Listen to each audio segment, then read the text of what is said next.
Everyone, সবাইকে good afternoon. এখন আমি চলে এসেছি, দেখো রেডি হয়ে মানে তখন দেখালাম যে রেডি হয়ে চলে এসেছি এখন আমি কিচেনে রান্না করতে।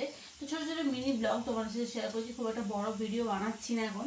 তো যাই হোক, তোমাদের আজকে রান্না করবো হচ্ছে কি দুপুরে এরকম ঢ্যাঁড়স নিয়েছি, বেশ সুন্দর সুন্দর তাজা তাজা ঢ্যাঁড়স। এখন তো গরমকালে এই যে ঢ্যাঁড়স ঝিঙে এই সকলের খাবার। তো হ্যাঁ, সব থেকে মেন ইম্পর্টেন্ট হচ্ছে আজকে কালকে ঝড়ে প্রচণ্ড বৃষ্টি প্রচণ্ড ঝড় হয়েছে।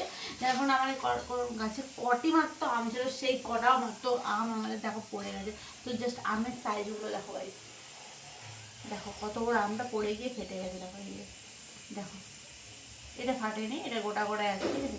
এই দেখো, এটা গোটা আছে, এটা ফেটে গেছে। দেখো এই দেখো, এই যে ফেটে গেছে। দেখো, তাহলে এগুলো কি করতে হবে? এগুলো চাটনি করে দিতে হবে, করার কিছু নেই।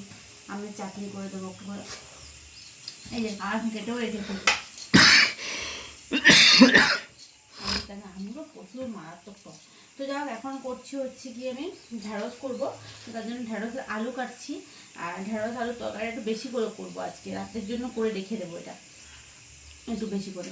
সন্ধ্যাবেলা না বেটুকে পড়াতে হয়, তো সন্ধ্যার টাইমটা আমি একদমই নষ্ট করি না, কারণ সন্ধ্যার টাইমটা আমি বেটুকে পুরোটা সারাদিন আমি নিজের কাজের মধ্যে ফোকাস দিলেও সন্ধ্যের টাইমটা কিন্তু আমি একেবারে নিজের কাজে কিন্তু কোনো ফোকাস করি না, কারণ সন্ধ্যের টাইমটা বেশিরভাগটা বেটুকে দেখায়, কারণ স্কুলের পড়াগুলো থাকে, কারণ ওকে একটু দেখাতে হবে, সেই কারণে সন্ধ্যের টাইমটা পুরোটাই ওর 2 ঘন্টা, পুরো 2.5 ঘন্টা ওর টাইম পুরো 6টার থেকে 8টা পর্যন্ত। তারপরে 8টার পরে হয়তো আমি কোনো যদি খাবার ভিডিও করি, সেই কারণে।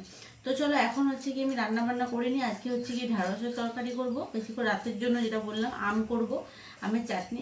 আজকে টক ডাল করিনি, তো আমের চাটনি করছি। আজকে বৃহস্পতিবার, তার জন্য আমরা মানে মুসুর ডাল খাই না, অরহর ডাল। এই উপরে অরহর ডাল হচ্ছে, এদিকে ভাত হচ্ছে, ভাত অরহর ডাল হচ্ছে এদিকে উপরে, আর এদিকে তরকারি করে নিচ্ছি এখানে। আর হচ্ছে গিয়ে